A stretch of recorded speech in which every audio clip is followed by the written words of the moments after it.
The good old property cycle, it's done the same thing for over 100 years. Where are we on that cycle? We're going to take you through it right now. Stay tuned.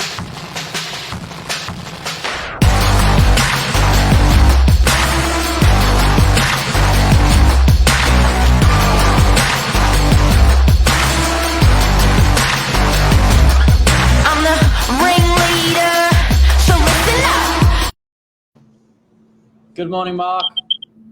Billy Drury, the old man in a young man's body. Thank you for having me once again on this fine Monday morning in Sydney. We were just saying the weather's been really good lately. It's had a bit of a turnaround. It is the perfect day. It is 10. Actually, you know what? 20 degrees. I reckon blue skies, not a cloud in the sky. This is my favourite day of the weather of the year. It's just a corker today. Agreed. Get out there, have a bit of fun. It's a good day. It's a good way to start the week, actually. But we've got a topic that a lot of people have been talking about, but what they haven't got is the most amazing graph, image, whatever you want to call it. The explanation. Circle of life. That's what it is. We've nailed it. We're going to talk a little bit about where we are in the market, but I think this is nice that it's simple, color coordinated. It's easy to read, and people, the majority of people, probably 95% of people, are very reactive to what's happening to them right in the moment. They're not really long-term visionary. Hold the fort for 5 years. It'll be all right in the next 5 years sort of people. It's sort of like now, what's happening now, read the media now. You know what I mean? And it's like, is it like, it's scary, but I think if you poise yourself and look at the style of people that do very well in business, in life, very long-term, very generational thinkers, and I think this graph supports that property cycle to show that you've got to look long, you shouldn't look short, and when you look long, what do you see? That's it. Luke said,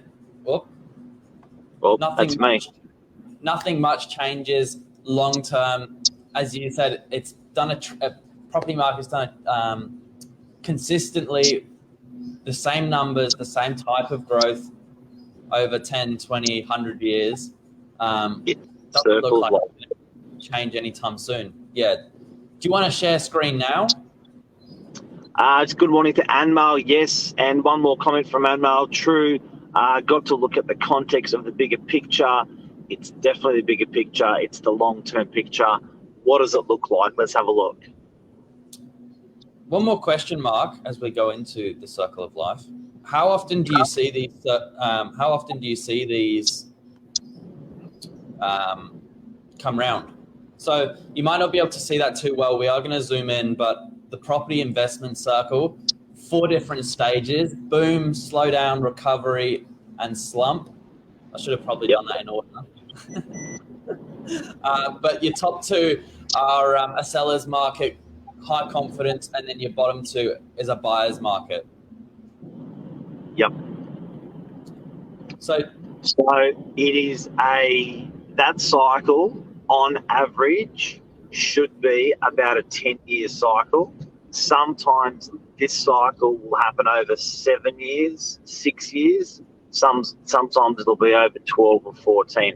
A little bit unpredictable that way. It doesn't work like a clock, but it does work like we're looking at the moment. So it does follow these cycles in order to get through to the next period.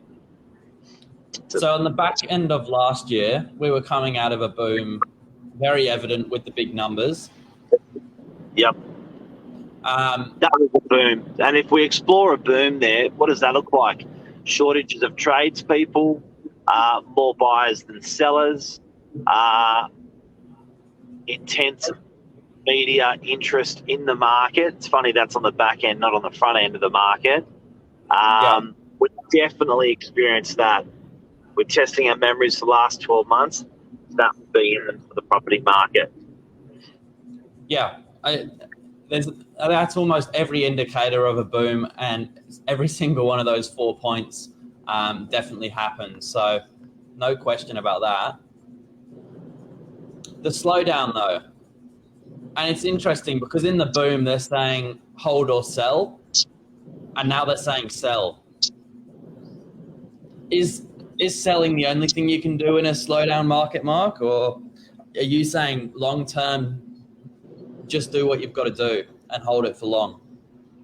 Look, I think if you're going to buy and sell every property market, you're not going to make that much money out of property, because stamp duty 4% on what you paid when you bought it, stamp duty 4% on what you're buying on your next purchase, agents fees at 2%, and then you may have some capital gains tax. Mate, you're not going to make any money if you're selling every cycle. So I'd suggest to people out there, you know, generally just buy and hold stuff.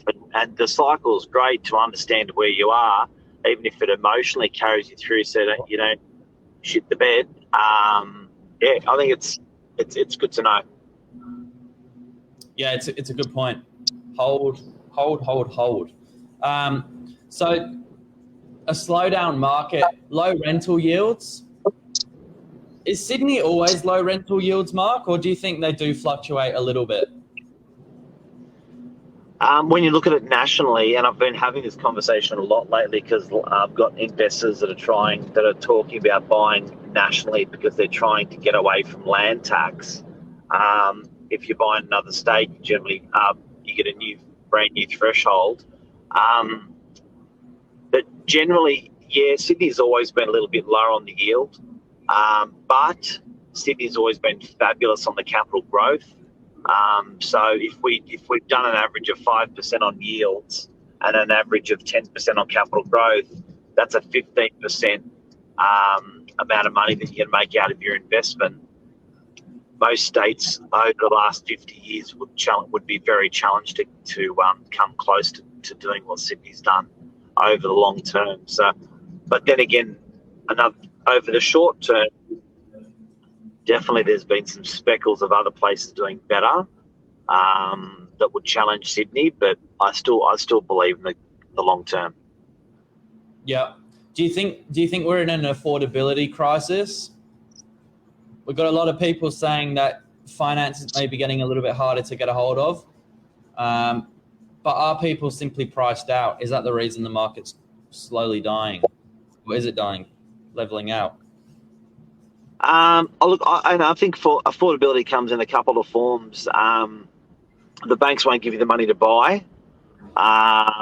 Is one, i.e. interest rates potentially go up, and then your rate of assessment's different than what it was, and you won't get the loan, or you'll get a smaller loan, so you can't afford it. And then also, I think, raw materials, inflation, that sort of stuff is making stuff very hard to afford as well. So there's affordability on a couple of fronts that we're approaching pretty fast. Yeah. Before we get to the next point, we've got a question here from Ben. Mark, they listed in Terrigal this week. Would you advise auction or listing at a price? I would say if your property has features that are certainly very rare for Terrigal, then I'd be more prone to going auction. But then if you have a property that it's very similar to everything that's on the market in the area, then you may choose to compete a little bit on price as well. It depends on your style of property, unfortunately. But in the hot market of the boom, irrelevant to what I just said, everyone was just bloody auctioning. But we're changing in that little bit of a market now. But I above that, I would just, if it had features that are rare, then I'd be auctioning. If it was a bit of a unicorn, I'd be auctioning. Back to the slowdown. Rising interest rates, there's definitely talk of it. We haven't seen a huge hike just yet, but rising interest rates, that's definitely an indicator we've started to see.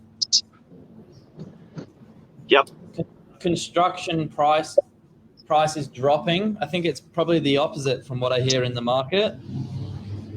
Opposite at the moment. Yeah. High unemployment. Again, I don't know if that's so true. Yep. That All right. one seems to be quite good at the moment. And then a slump. How many slumps have you seen? Real slumps? 1, 2, maybe 3. Okay. So a recession in back in '92, Yeah. 88, and then in the the GFC 1, GFC 2. Yeah, so a couple there. Yeah. And would you say we're in a slump at the moment, or even close? Nah. Okay, cool.